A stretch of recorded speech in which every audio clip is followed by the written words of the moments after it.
इन चीजों के बिना अधूरा है तुलसी विवाह।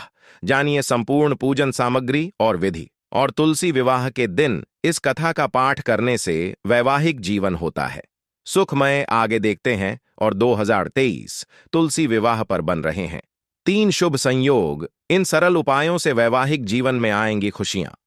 तुलसी माता की जय। चलो जानते हैं।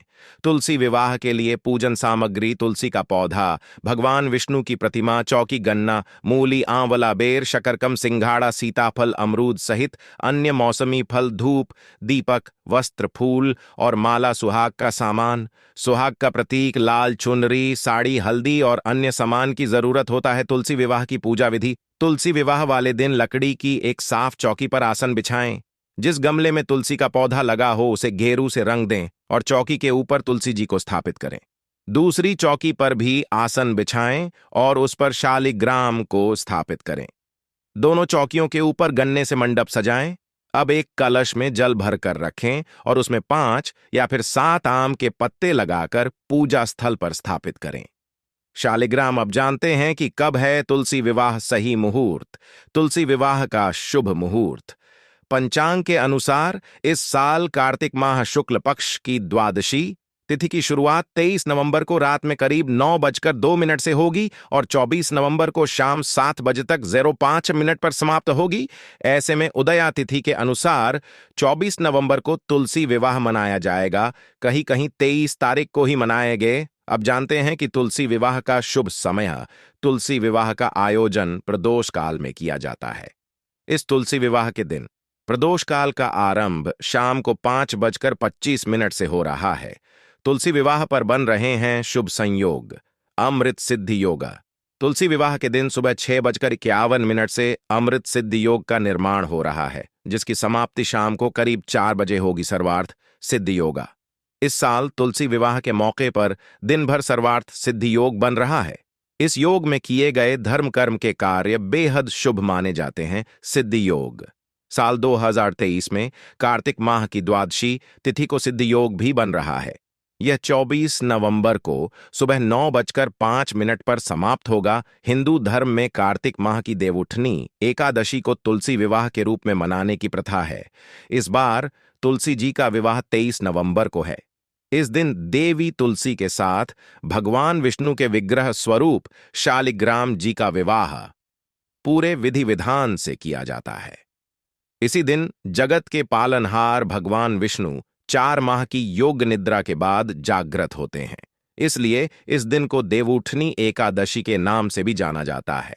इसी दिन से विवाह सहित सभी मांगलिक कार्य आरंभ हो जाते हैं। तुलसी विवाह व्रत कथा: देवउठनी एकादशी के पावन दिन भगवान शालिग्राम और माता तुलसी का विवाह किया जाता है। इस साल देवउठनी एकादशी और तुलसी विवाह 23 नवंबर, कहीं कहीं 24 तारीख को माना रहे हैं। हिंदू धर्म में इस दिन का बहुत अधिक महत्व होता है।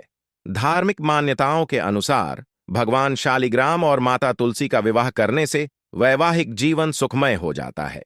इस पावन दिन विधि विधान से पूजा अर्चना कर ये व्रत कथा अवश्य पढ़ें। जलंधर नाम का एक पराक्रमी असुर था, जिसका विवाह वृंदा नाम की कन्या से हुआ। वृंदा भगवान विष्णु की परम भक्त थी और पतिव्रता थी। इसी कारण जलंधर अजेय हो गया। अपने अजेय होने पर जलंधर को अभिमान हो गया और वह स्वर्ग की कन्याओं को परेशान करने लगा। दुखी होकर सभी देवता भगवान विष्णु की शरण में गए और जलंधर के आतंक को समाप्त करने की प्रार्थना करने लगे। भगवान विष्णु ने अपनी माया से जलंधर का रूप धारण कर लिया और छल से वृंदा के पतिव्रत धर्म को नष्ट कर दिया। इससे जलंधर की शक्ति क्षीण हो गई और वह युद्ध में मारा गया। जब वृंदा को भगवान विष्णु के छल का पता चला तो उसने भगवान विष्णु का पत्थर का बन जाने का शाप दे दिया। देवताओं की प्रार्थना पर वृंदा ने अपना शाप वापस ले लिया, लेकिन भगवान विष्णु वृंदा के साथ हुए छल के कारण लज्जित थे। अतः वृंदा के शाप को जीवित रखने के लिए उन्होंने अपना एक रूप पत्थर रूप में प्रकट किया, जो शालिग्राम कहलाया। भगवान विष्णु को दिया शाप वापस लेने के बाद वृंदा जलंधर के साथ सती हो गई। वृंदा के राख से तुलसी का पौधा निकल की मर्यादा और पवित्रता को बनाए रखने के लिए देवता भगवान विष्णु के शालिग्राम रूप का विवाह तुलसी से कराया। इसी घटना को याद रखने के लिए प्रतिवर्ष कार्तिक शुक्ल एकादशी यानी देव प्रबोधनी एकादशी के दिन तुलसी का विवाह शालिग्राम के साथ कराया जाता है। भगवान विष्णु को दिया शाप वापस लेने के बाद वृंदा जलंधर के साथ सती हो गई। वृंदा के राख से तुलसी का पौधा निकला। वृंदा की मर्यादा और पवित्रता को बनाए रखने के लिए देवताओं ने भगवान विष्णु के शालिग्राम रूप का विवाह तुलसी से कराया। इसी घटना को याद रखने के लिए प्रतिवर्ष कार्तिक शुक्ल एकादशी या देव प्रबोधनी एकादशी के दिन तुलसी का विवाह शालिग्राम के दो कराया जाता है। शालिग्राम पत्थर गंडकी नदी से प्राप्त होता है। भगवान विष्णु ने वृंदा से कहा कि तुम अगले जन्म में तुलसी के रूप में प्रकट होगी और लक्ष्मी से भी अधिक मेरी प्रिय रहोगी। तुम्हारा स्थान मेरे शीश पर होगा। मैं तुम्हारे बिना भोजन ग्रहण नहीं करूंगा। यही कारण है कि भगवान विष्णु के प्रसाद में तुलसी अवश्य रखा जाता है। बिना तुलसी के अर्पित किया गया प्रसाद भगवान विष्णु स्वीकार नहीं करते हैं। एक बार सब बोलो, जय तुलसी मैया शेयर जरूर करें।